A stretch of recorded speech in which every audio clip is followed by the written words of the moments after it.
అందువల్ల మీ ఆకు రౌడీలు కానీ అలాగే చెప్తున్నా, ఏదైనా మాట్లాడితే అధికారులు కూడా భయపడుతున్నారు. ఎందుకు భయపడుతున్నారంటే చెవుల్లో చెప్తారు, అదే సార్ వాళ్ళ వెనక చాలామంది రౌడీలు ఉంటారండి, కిరాయి హంతకులు ఉంటారంటే, మీకు కరెక్ట్గా యోగి ఆదిత్యనాథ్ లాంటి ట్రీట్మెంట్ కనుక ఒక్కొక్కడికి ఇస్తే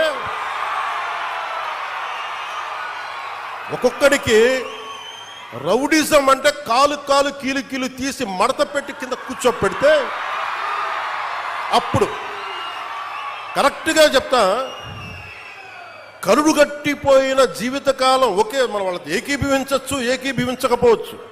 నక్సలైట్స్ తోటి, వామపక్ష తీవ్రవాదులతో మనం ఏకీభవించవచ్చు, ఏకీభవించకపోవచ్చు.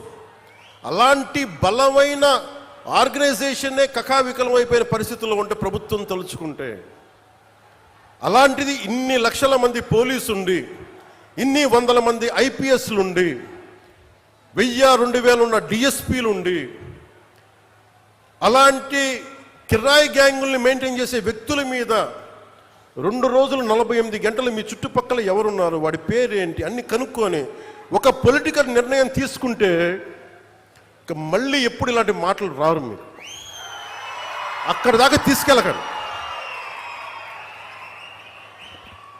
మీరు ఇదే చెప్తున్నాను ఇంకొకసారి, సామాజిక మాధ్యమాల్లో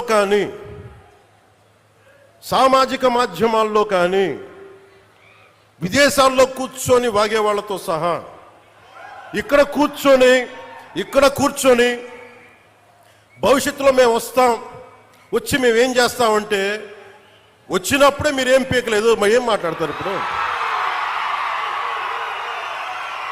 వచ్చినప్పుడే మీరు ఏం పీకలా అంటే ఏమనుకుంటారు? మీరు కూర్చోబెట్టి మీరు బెదిరింపులు చేస్తే భయపడతాం అనుకుంటున్నారా?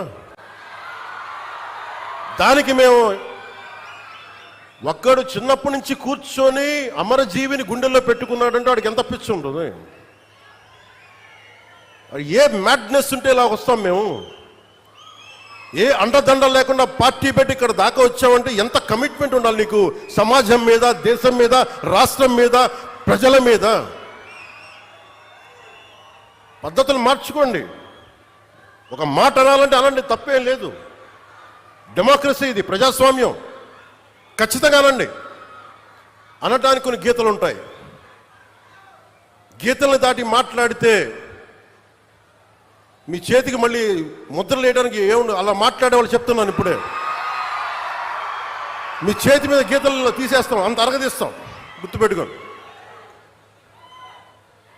మేమన్నా కలెక్టర్స్ ఎస్పీల మీటింగ్లో కూడా నేను ముఖ్యమంత్రి గారి సమక్షంలో తెలియజేశాను, ఈ రాష్ట్రంలో రౌడీజం, బెదిరింపులు,